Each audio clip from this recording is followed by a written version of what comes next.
Good morning. My name is Kris, and I'm so grateful that you're here. Is that whether you are here visiting because one of your loved ones was baptized, or you're just coming through the area, or you come here every week, or this is your first time here, this is your last time, wherever you're at, it's true, it happens.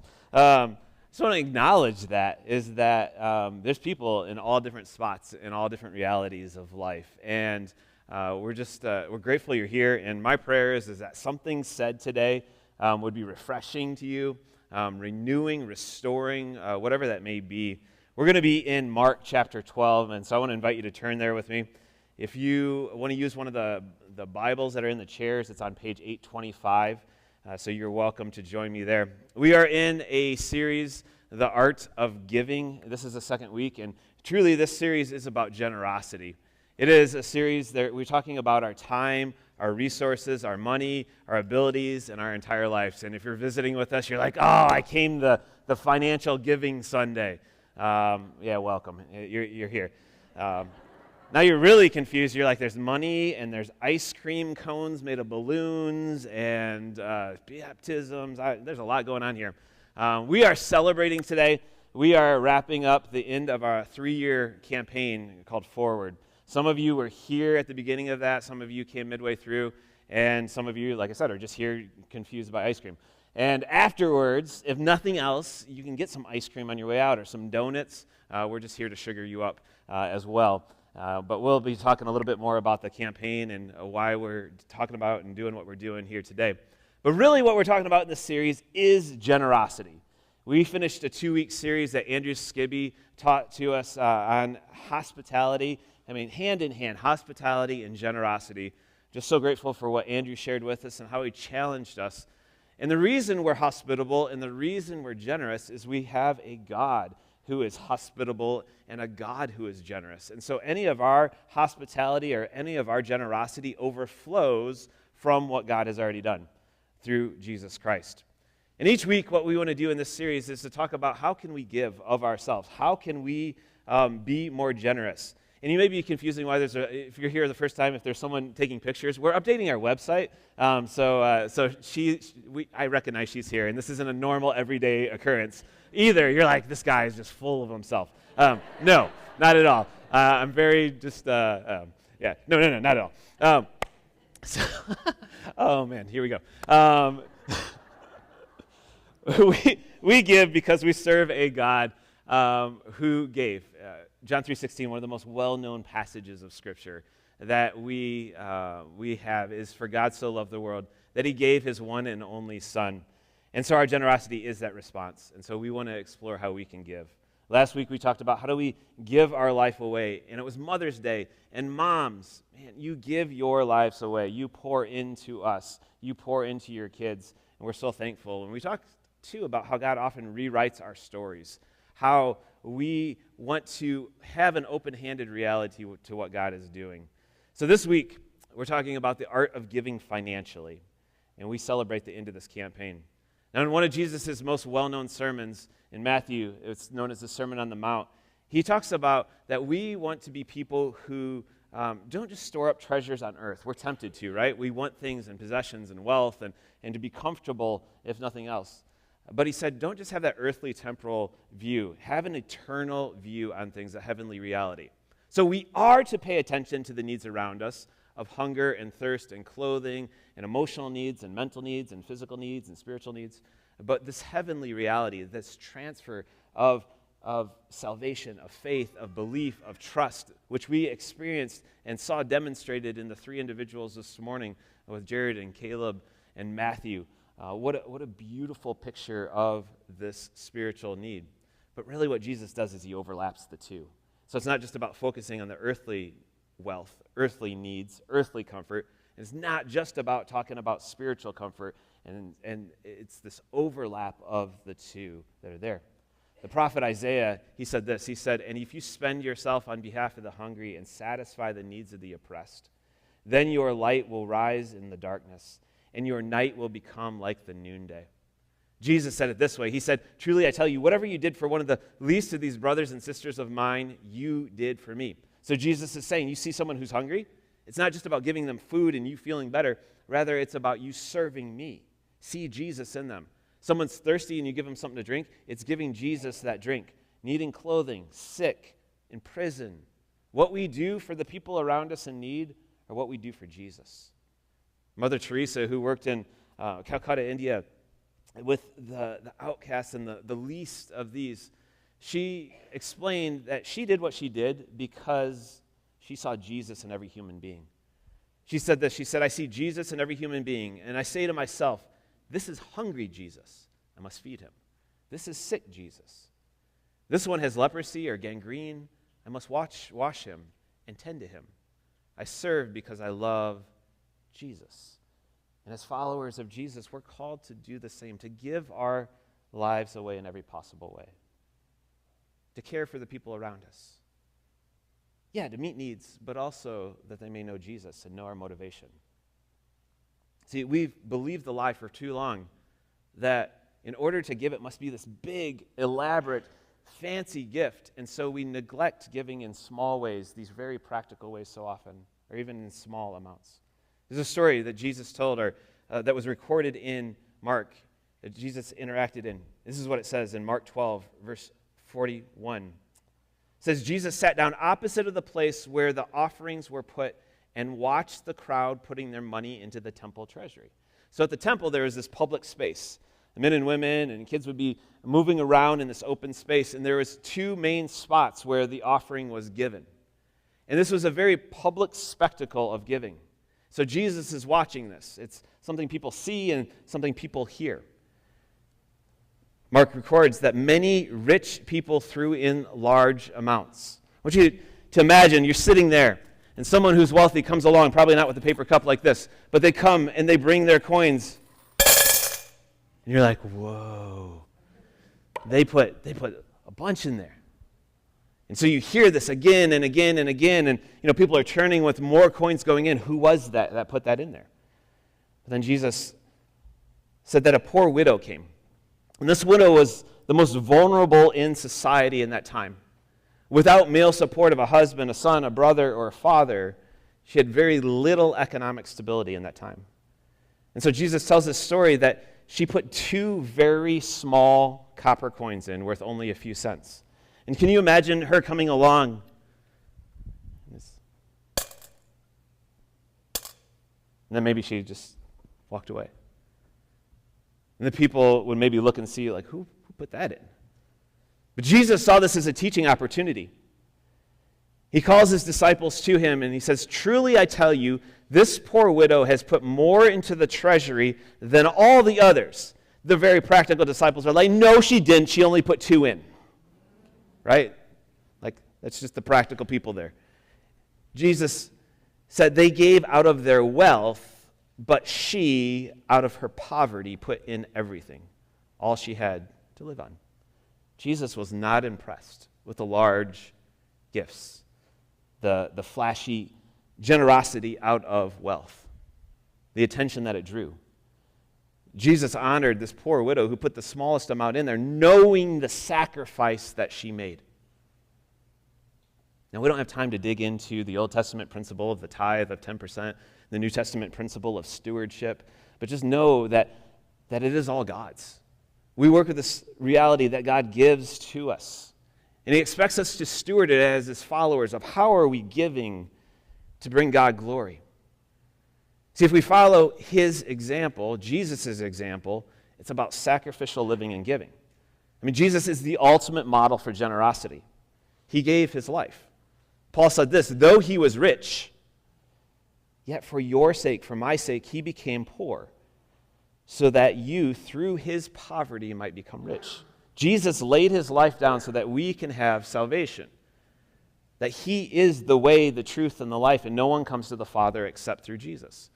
And it was by Jesus laying himself out, dying on the cross, is why we celebrate baptisms and that trust and that faith and that belief in Jesus. It's why our lives are transformed, because he gave it all. See, when we don't give, we miss following in the example of Jesus. We stunt or stall our own growth as followers. We miss blessing and we remain in control of what the Lord called us to release before him. Jesus said she, out of her poverty, put in everything, all she had to live on. See, I think we can look at this passage and say that faithfulness is measured by sacrifice, not just the total amount. Studies have been shown over the last number of decades that as income increases, yes, the dollar amounts given from those whose income increases are larger, but the percentages shrink the larger your income is. And maybe you've battled with that as you've got a promotion or a raise or a new job, and you're like, well, that's a lot of money. And maybe you've been like the statistical trend that percentage gives. The top 20% of income earners give about half the percentage that the lowest 20% give in our country. See, we think the larger gifts are better, and they're helpful, there's no doubt. But Jesus looks at those who are giving sacrificially. Now, money is this tough reality because there's debt, and there's responsibilities, and there's bills, and there's just the management of it, and there's a lot of reasons when it comes to money. One of the ways that we foster discipleship within finances here at the church is through Financial Peace University. If you were here on Easter, you heard Jeremiah talk about how he and Betsy are just following after that and how it prepared them for the season. Many of you have walked through it and you have erased little bits of debt, and some of you have erased huge amounts of debt walking through the principles there. Many of you have had hard seasons, whether it's a job loss or health or something else that has prepared you for. Andrea Hudson has taught this course here twice over the last year or two, and she is planning to do another course this fall. Another opportunity for you to look at it, your finances, and how are you stewarding this before the Lord? It's a way that we want to encourage discipleship in this area as a church. But I want to invite you to consider your giving, how you give, what you give. And if you think this is some manipulative ploy to get you to give more here, if that's what you think this motive is, give somewhere else. Give it to someone else. Is that the Lord, this is a discipleship moment for you to set it before the Lord and say, God, I trust you with this. Now, I'm not saying that as a blanket statement, everyone go give it elsewhere. Okay, don't hear that. But if you think that is a manipulative ploy, then it's about God. It's about your discipleship. In Matthew 6, Jesus said, seek first his kingdom and his righteousness, and all these things will be given to you as well. So we run hard after Jesus. And we say, all right, Jesus, what do you want me to do in every area of my life? How do I seek righteousness? How do I seek your kingdom? Because I'm trusting that you're going to give it. So I'm running hard after you over this long period of time. And I mentioned today being a day of celebration. It is a special day for our church. And you may not put finances and celebration together, rather,